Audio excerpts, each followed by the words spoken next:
Soy Aida Gamboa, de Derecho Ambiente y Recursos Naturales DAR. Del 27 de febrero al 4 de marzo se llevaron a cabo la 9ª negociación de Acuerdo del Principio 10 en San José, Costa Rica. Fueron 24 los países que vinieron negociando, entre ellos Perú, y donde se incluyó la participación de sociedad civil a través del mecanismo público. Nosotros venimos participando en representación del Perú del mecanismo público y también apoyamos al mecanismo público y a las organizaciones que han venido participando en todo este proceso.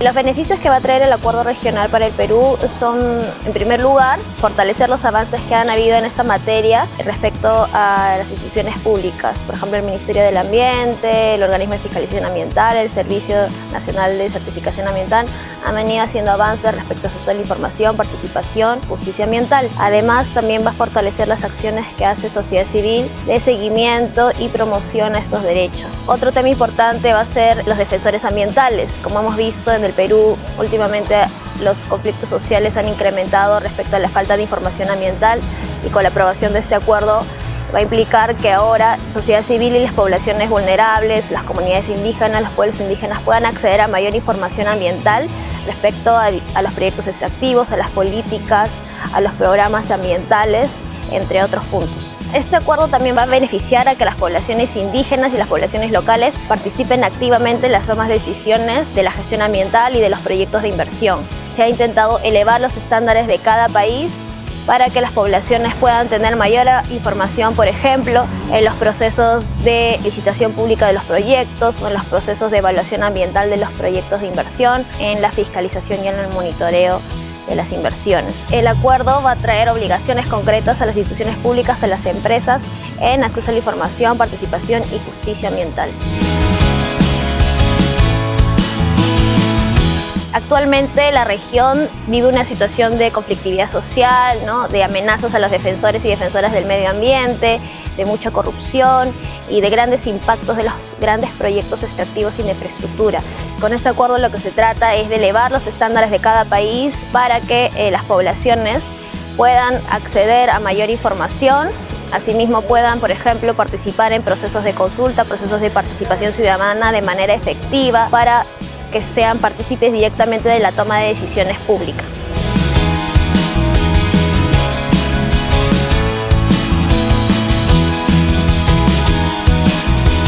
Se logró que ahora los países puedan implementar un registro de contaminantes y que se pueda acceder a información de emisiones nocivas al aire, agua, tierra, suelo. Además, otro logro importante fue los principios, ¿no?, el principio retroactivo, precautorio, el principio de no discriminación que desde sociedad civil empujamos.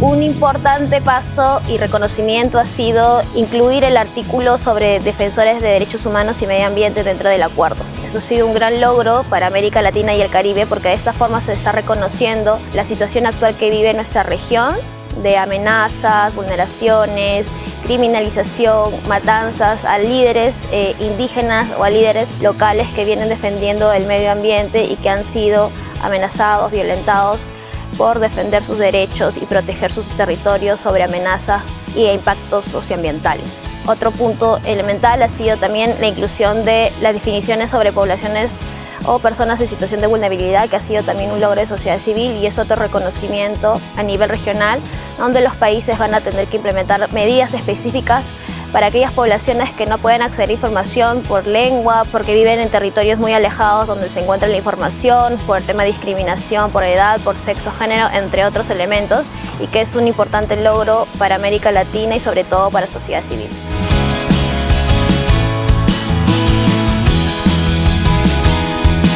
Es importante que el acuerdo sea vinculante, porque de esta forma va a permitir de que cada país tenga la obligación de implementarlo internamente, y para ello es necesario que cada país pueda ratificar este acuerdo.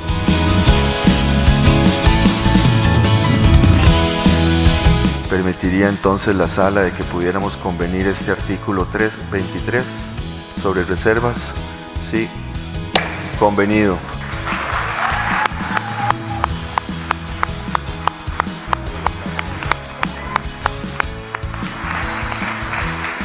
Durante toda la negociación se apostó porque no hubiera ningún tipo de reservas en todo el acuerdo. Sociedad civil argumentó que muchos de los tratados de derechos humanos y muchos tratados ambientales no incluyen reservas. Habían países que tenían pronunciamientos acerca de que sí iban a aprobar el acuerdo con reservas, sin embargo, al final de las negociaciones se aprobó porque sea un acuerdo que no incluyera ningún tipo de reservas. Eso quiere decir que cada país va a cumplir cabalmente todo el artículo y todas sus disposiciones en su territorio.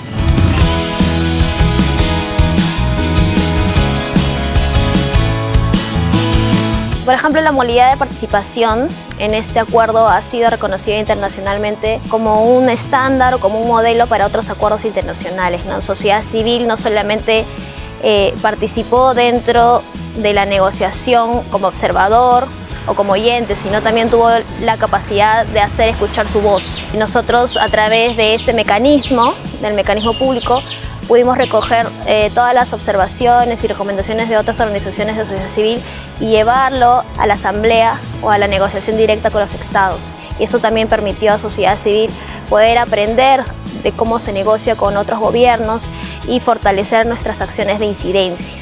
Creemos que ha sido un importante mecanismo que ha permitido que sociedad civil pueda impulsar sus propuestas, sobre todo para la defensa de los derechos humanos en asuntos ambientales, de los defensores ambientales y de todos los ciudadanos de nuestros países, para que puedan acceder efectivamente al acceso a la información, a la participación y a la justicia ambiental.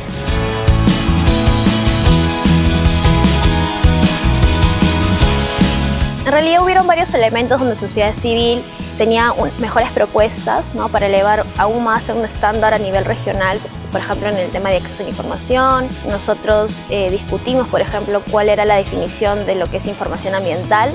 Teníamos una propuesta específica sobre toda la información de que los ciudadanos tenían que acceder. Sin embargo, a través de la negociación no se pudo llegar a concretar definitivamente la propuesta del público, pero se pudo alcanzar o se pudo recoger algunos elementos de lo que el público estaba requiriendo, ¿no? Como por ejemplo definir lo que es información a través de los impactos ambientales, los riesgos, no solo la gestión ambiental, sino también sobre la evaluación y el monitoreo ambiental, ¿no?, entre otros puntos.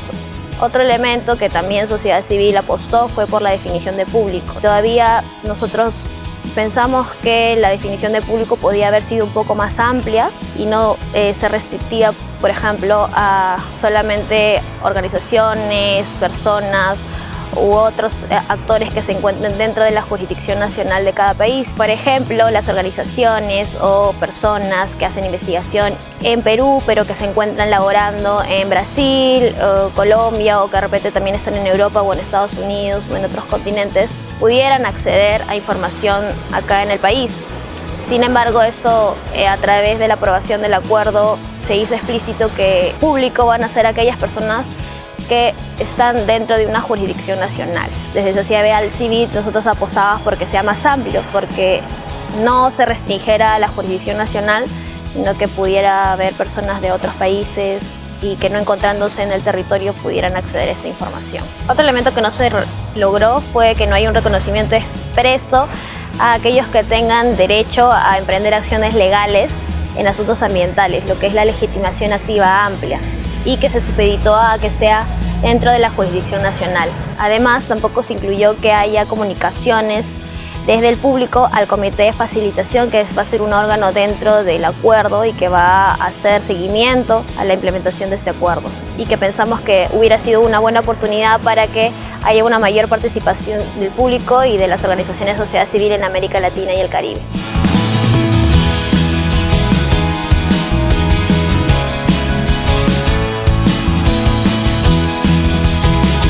Los estados que formaron parte de la negociación han decidido que sean 11 países los necesarios que ratifiquen para que el acuerdo entre en vigor. El próximo paso es que ahora cada país defina su mecanismo, o por ejemplo, que sean las legislaturas nacionales los que puedan aprobar estos acuerdos internamente y así llegar a un mínimo de países para que ese acuerdo entre en vigor. Entonces nos queda la sociedad civil seguir empujando y seguir incidiendo para que ya ahora dentro de cada país se pueda ratificar ese acuerdo.